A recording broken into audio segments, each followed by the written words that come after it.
ছাত্ৰ ছাত্ৰীসকল ইকুএম ষ্টাডিলৈ তোমালোকক স্বাগতম জনাইছোঁ। আজি আৰু এটা নতুন ভিডিঅ' লৈ তোমালোকৰ আগলৈ আহিছোঁ।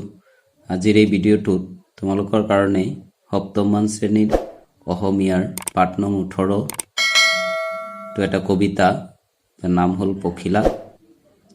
তো এই পখিলা কবিতাটিৰ কবি হ'ল যতীন্দ্ৰনাথ দুৱৰা। তো এই কবিতাটি তোমালোকে প্ৰথমে ভালদৰে পঢ়ি লৈ পেলাই আঠাৰে মুখস্থ কৰিবা, কাৰণ পৰীক্ষাত তোমালোকৰ এইটো মুখস্থ লিখিবলৈ আহে। এইটো এটা ধুনীয়া কবিতা, আৰু এই কবিতাটি মুখস্থ কৰাৰ লগে লগে তোমালোকে কবি পৰিচয়টো ভালদৰে পঢ়িবা, কাৰণ তোমালোকৰ কবিতাৰ লগতে চমু পৰিচয় কবিৰ আহে। গতিকে তোমালোকে কবি পৰিচয়টো শিকিবা। গোটেইখিনি নিশিকিলেও মেইন হ'ল কবিৰ জন্ম, মাক দেউতাক, লিখা পঢ়া, মৃত্যু, আৰু 2-4টা তোমালোকে যি সাহিত্য সম্ভাৰ আছে বা কবিতা লিখে কিছুমান, সেইখিনিৰ নাম তোমালোকে লিখিব লাগে। গোটেইখিনি তোমালোকে নোৱাৰিলেও এইখিনি যদি লিখা সম্পূৰ্ণ নম্বৰ পাই যাবা। প্ৰথমতে হ'ল জন্ম, ক'ত হৈছিল, তাৰপিছত শিক্ষাৰ বিষয়ে যদি পাৰা 1-2টা লাইন লিখিবা। যদি কিবা বিশেষ উপাধি পায় সেইটো লিখিবা। তাৰপিছত সাহিত্য কি কি কাম কৰিলে সেইখিনি লিখিবা, আৰু কবিতা যদি লিখে সেইকেইটা লিখিবা, আৰু মৃত্যুটো লিখিবা, তেতিয়া হৈ যাব। আৰু এইটোত আন এটা প্ৰশ্ন, ইম্পৰ্টেণ্ট প্ৰশ্ন, যে পখিলা কবিতাটি যতীন্দ্ৰনাথ দুৱৰাৰ কোনটো কাব্যপুথিৰ পৰা লোৱা হৈছে? এইটো প্ৰশ্ন আহি থাকে। এইটো এটা ইম্পৰ্টেণ্ট। এইটো হ'ব পখিলা কবিতাটি যতীন্দ্ৰনাথ দুৱৰাৰ আপোন সুৰ কাব্যপুথিৰ অন্তৰ্গত। তো এতিয়া আমি এই পাঠটোৰ যিখিনি প্ৰশ্ন উত্তৰ আছে সেইখিনিলৈ আগবাঢ়িছোঁ।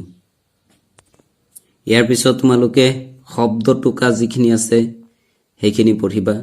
তোমালোকে এই গোটেইখিনি পঢ়িব নালাগে। কিৰণ, ৰশ্মি খালি পঢ়িলে হ'ব। চুমি, চুহি, বিধাতা, সৃষ্টিকৰ্তা, অনুপম, তুলনাহীন, উল্লাস, আনন্দ, সৰগৰ, সৰ্গৰ, অমিয়া, অমৃততুল্য, মাধুৰী, মিঠা গুণ, সাং কৰি, শেষ কৰি, অনন্ত, অন্তহীন বা সীমাহীন, যিকোনো এটা লিখিলে হৈ গ'ল। এইখিনি আছিলে শব্দৰ্থ। এইখিনিও তোমালোকে মুখস্থ কৰিবা, কাৰণ শব্দৰ্থ তোমালোকৰ আহে পৰীক্ষাত। এতিয়া আমি প্ৰশ্ন উত্তৰখিনি আলোচনা কৰিম। 1 নম্বৰ প্ৰশ্ন, পখিলাই কিয় উৰি ফুৰে? পখিলাই জগতৰ জেউতি চৰাবলৈ উৰি ফুৰে।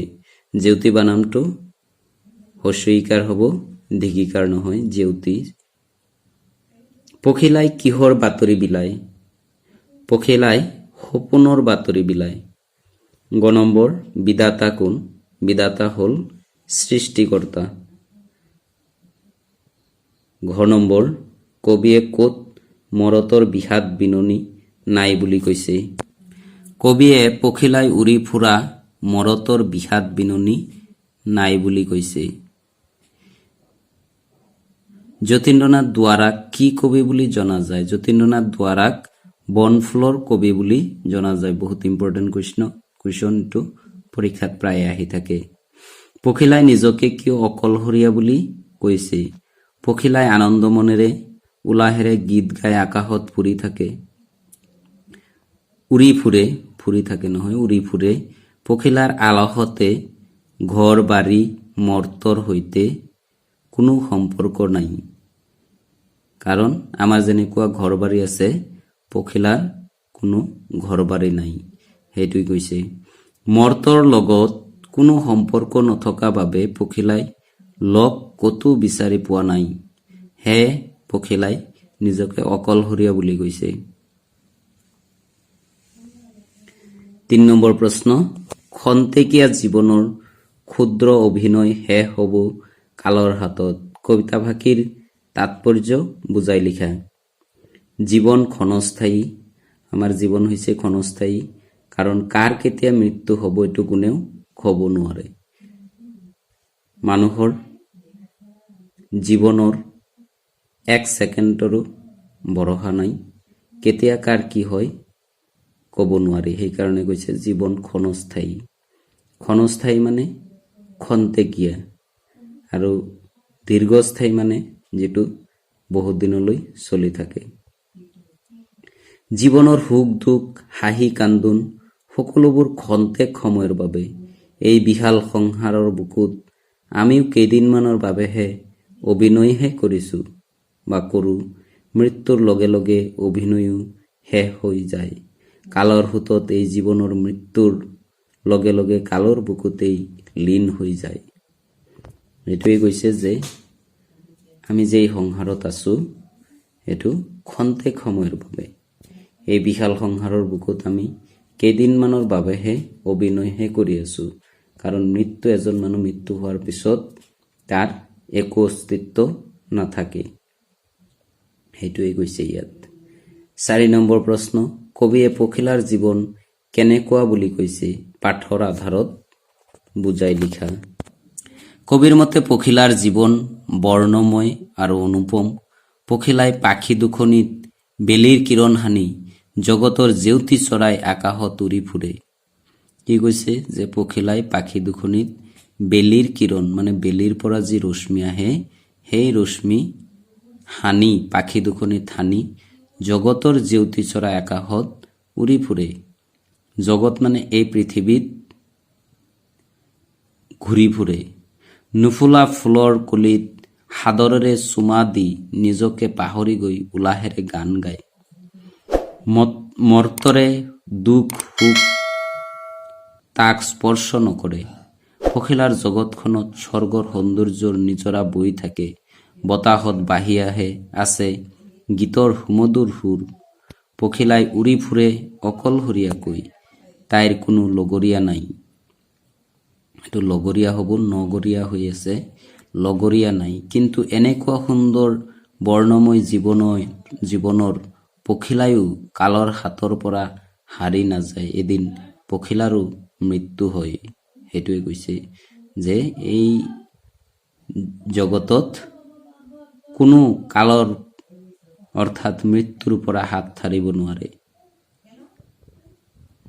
এতিয়া 5 নম্বৰ, প্ৰসংগ সংগতি দৰ্শাই ব্যাখ্যা কৰা। সৰিব গছৰ পাত, শুকাব ফুলনি, কুলিয়ে ঢাকিব কিৰণ, পুৰণি কাতৰাই পাতিব জগতে নতুনৰ নৱ আয়োজন। উক্ত কবিতাফাঁকি আমাৰ পাঠ্যপুথিৰ অন্তৰ্গত যতীন্দ্ৰনাথ দুৱৰাই লিখা পখিলা নামৰ কবিতাটিৰ পৰা তুলি অনা হৈছে। কবিতাফাঁকিৰ জৰিয়তে জন্ম মৃত্যুৰ চিৰন্তন প্ৰবাহৰ কথাকে কবিয়ে কৈছে। জীৱন ক্ষণস্থায়ী। এই বিশ্ব সংসাৰত কোনে চিৰকাল নাথাকে।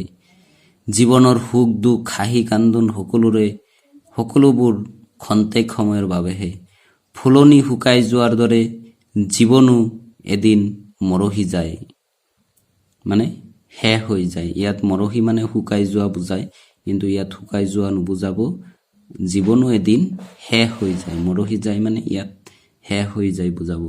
কালৰ হাতত গছৰ পাতৰ দৰে সকলোৱে জীৱন বৃক্ষৰ পৰা জীৱনো এদিনলৈ কৰ দুখ লগাকৈ সৰি পৰে। কিন্তু কালৰ নিয়ম অনুসৰি জন্ম মৃত্যুৰ চকৰি সদায় ঘূৰি থাকে। ঘূৰি লিখিব লাগিব, সদায় ঘূৰি থাকে, স্তব্ধ নহয়। পাত সৰি যোৱা গছকে নতুন কুঁহিপাতক আদৰণি জনোৱাৰ দৰে নতুন নতুন জীৱনক জগতে আদৰণি জনায়। 6 নম্বৰ, আঁতৰিম হাঁহি মুখে পুৰণিৰ হতে জীৱনৰ খেলা সাং কৰি, মিছাতে বেজাৰ কিয় ঘূৰিছে সদায় জগতত কালৰ চকৰি। এইটো একেই কৈছে, কাৰণ মৃত্যুৰ হাতৰ পৰা যে কোনো হাত সাৰিব নোৱাৰে সেই কথাকেই ইয়াতো কৈছে। উক্ত কবিতাফাঁকি আমাৰ পাঠ্যপুথিৰ অন্তৰ্গত যতীন্দ্ৰনাথ দুৱৰাই লিখা পখিলা নামৰ কবিতাটিৰ পৰা তুলি অনা হৈছে। এই কবিতাফাঁকিৰ জৰিয়তে কবিয়ে চিৰন্তন সত্য মৃত্যুক হাঁহি মুখে আদৰি ল'বলৈ গৈছে। এই বিশ্ব সংসাৰত জন্ম মৃত্যুৰ চকৰি অভিৰাম চলি আছে বা ঘূৰি আছে। জন্ম হোৱা মানেই মৃত্যু অনিবাৰ্য, কাৰণ আমাৰ এদিন নহয় এদিন মৰিবই লাগিব। এইটো চিৰন্তন সত্য কথা। আমাৰ জীৱন যিমানে সুখ আনন্দৰে ভৰা নহওক কিয়, গছৰ পৰা পাত সৰাৰ দৰে সকলোৱে জীৱন বৃক্ষৰ পৰা সৰি পৰিব, অৰ্থাৎ মৃত্যু হ'ব। পুৰণিক বিদায় দি নতুনক আদৰণি জনোৱাটোৱে সৃষ্টিৰ নিয়ম। কালৰ সোঁতত আমি সকলোৱে এদিন হেৰাই যাম। গতিকে মৃত্যুৰ কথা ভাবি বেজাৰ কৰি নাথাকি ইয়াক হাঁহি মুখে আদৰি ল'ব লাগে। 6 নম্বৰ, ৰশ্মি শব্দৰ একে অৰ্থবাচক শব্দ কবিতাটিত কি কি আছে বাছি উলিওৱা। কি কি আছে? কিৰণ, জেউতি আৰু জাল। তলৰ পদবোৰৰ পৰা বিশেষ্য আৰু বিশেষণ বাছি উলিওৱা। ইয়াত এইকেইটা দিছিলে: শূন্য, সোণালী, বিধাতা, খন্তেক, ফুলনি, শূন্যতা, সোণ, অমিয়া, সৰগ, স্বৰ্গীয়। এইকেইটাৰ পৰা বিশেষ্য আৰু বিশেষণ বাছি উলিয়াব লাগে। বিশেষ্য হ'ল নাম বুজোৱা শব্দবোৰক বিশেষ্য পদ বোলে, আৰু বিশেষণ মানে হ'ল বিশেষ্য পদৰ দুজ গুণ অৱস্থা পৰিমাণ আদি বুজোৱা শব্দবোৰক বিশেষণ বোলে। গতিকে ইয়াৰ পৰা আমি এইকেইটা পৰা আমি কোনটো বিশেষ্য বিশেষণ আমি বাছি উলিয়াম। বিশেষ্য হ'ল সোণ, বিধাতা, ফুলনি, সৰগ আৰু শূন্য। বিশেষণ হ'ল সোণালী, স্বৰ্গীয়, অমিয়া, শূন্যতা আৰু খন্তেক। এতিয়া আমি 8 নম্বৰলৈ যাওঁ। 8 নম্বৰ প্ৰশ্নটো দিছে: আকাশে বতাহে অনুৰূপ শব্দৰ দৰে আন অনুৰূপ শব্দ কবিতাটোত আছে যদি লিখা। 8 নম্বৰৰ উত্তৰ তোমালোকে লিখিবা। এটা হ'ব ৰূপ ৰহে, আনটো হ'ব আপোন পাহৰা, বিষাদ বিননি, আৰু এটা হ'ব ঘৰ বাৰী। এইকেইটা অনুৰূপ শব্দ। অনুৰূপ মানে একে অৰ্থযুক্ত শব্দ।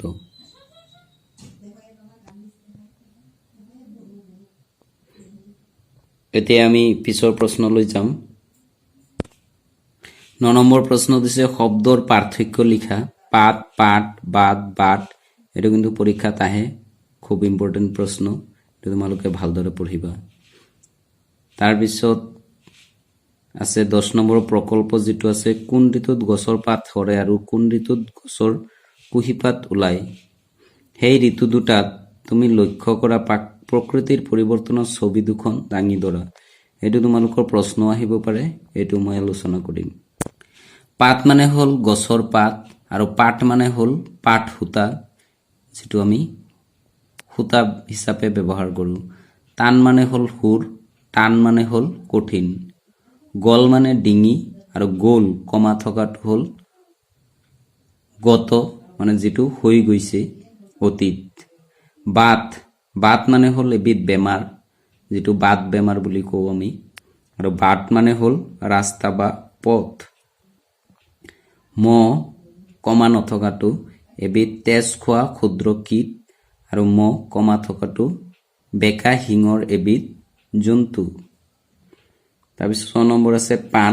পাণ মানে পিক হোৱা কাৰ্য, আৰু পাণ, পাণ মানে তামোলৰ লগত খোৱা এবিধ লতা জাতীয় উদ্ভিদ।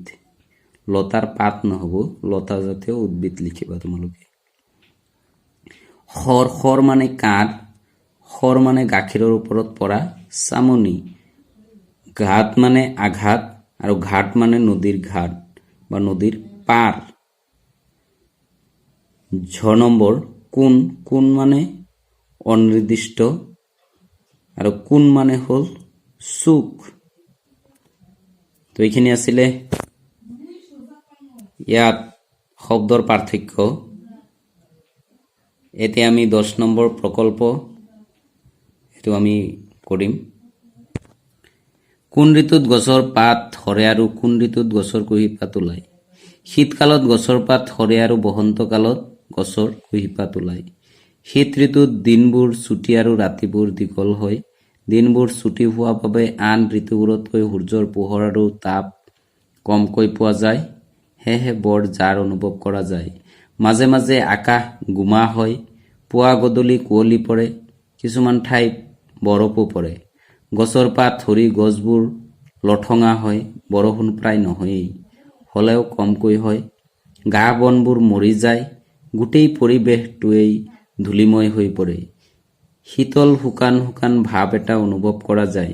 বসন্ত ঋতু অহাৰ লগে লগে শীতত ঠৰঙা লগা পৃথিৱীখনে যেন প্ৰাণ পাই উঠে। বসন্ত ঋতুত বৰষুণ পৰিবলৈ আৰম্ভ কৰে। ইমান দিনে শুকান হৈ থকা পৃথিৱীখন জীপাল হৈ উঠে।